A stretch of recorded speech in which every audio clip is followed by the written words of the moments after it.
Hey everybody, it's Ronnie.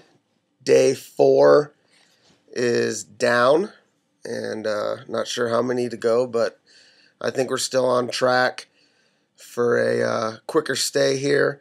If you guys didn't check the kind of exercise challenge that a fellow sister has thrown down on Cystic Life and Facebook, search around there and check it out. She's challenging me every day to match her, and then I'm in turn challenging different people in the community to match us, and hopefully together we can all get a little healthier. And for me and her, we're both in the hospital, so hopefully we'll be able to leave a little sooner. But the purpose of today's blog is to answer the question, Ronnie, why don't you have a port? I'll do my best. I probably don't have any clear-cut reason or a really good answer that's going to satisfy most of you, but I'll give you what I got. A little history. I've been in and out of the hospital since I was about 8, but I used to always get regular peripheral IVs until I was about, I think 17 or so is when I got my first PICC. I could be off a little bit, but since then I've had over 30 PICCs, maybe approaching 40. Of course, my arms are all scars. I think you may be able to see them there. Oh, wait, what's going on here? There we go. So you can see all those little dots all over. I got scars on both left and right arms, all up and down them. And couple reasons why I have not gotten a port. So one thing is I've been, I think, pretty blessed with good veins. So you say, why ruin them? I can't honestly tell you. But so far, IVs and PICCs have just really worked. And I kind of have the mentality, if it ain't broke, don't fix it.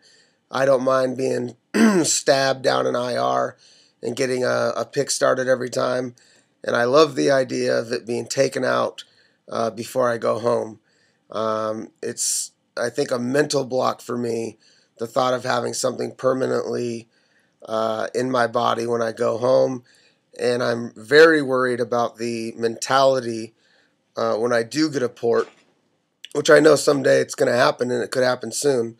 But when I do get a port, the mentality of not being able to push as hard in the weight room, or not be as physical when I'm roughhousing or anything like that, I just don't ever want to let up.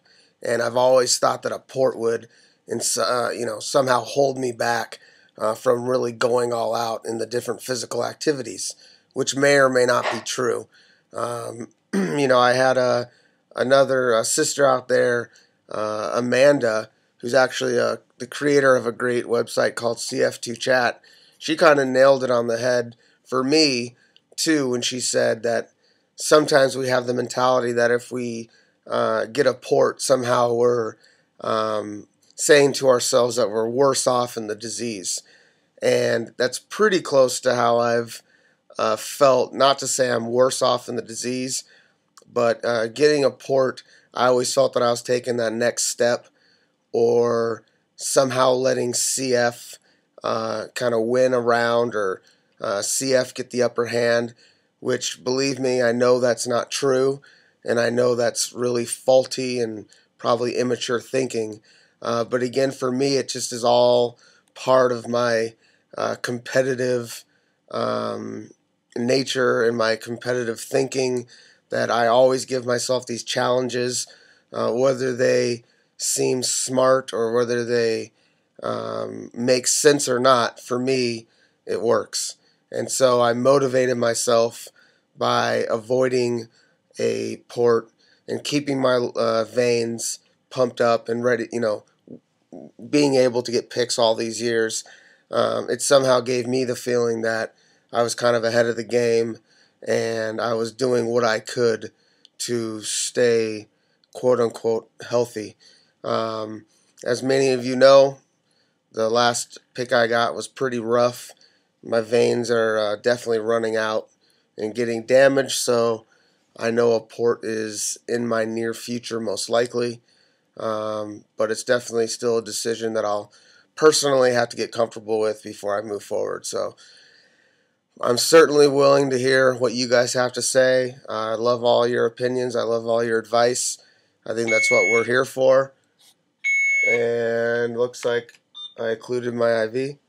But that's about all I got. So that's why I have had over 30 picks and have avoided a port. Mostly mental. Probably not a very good reason, but it's so far worked for me. That's all I got. I hope to hear your guys' responses. Talk to you soon. Bye.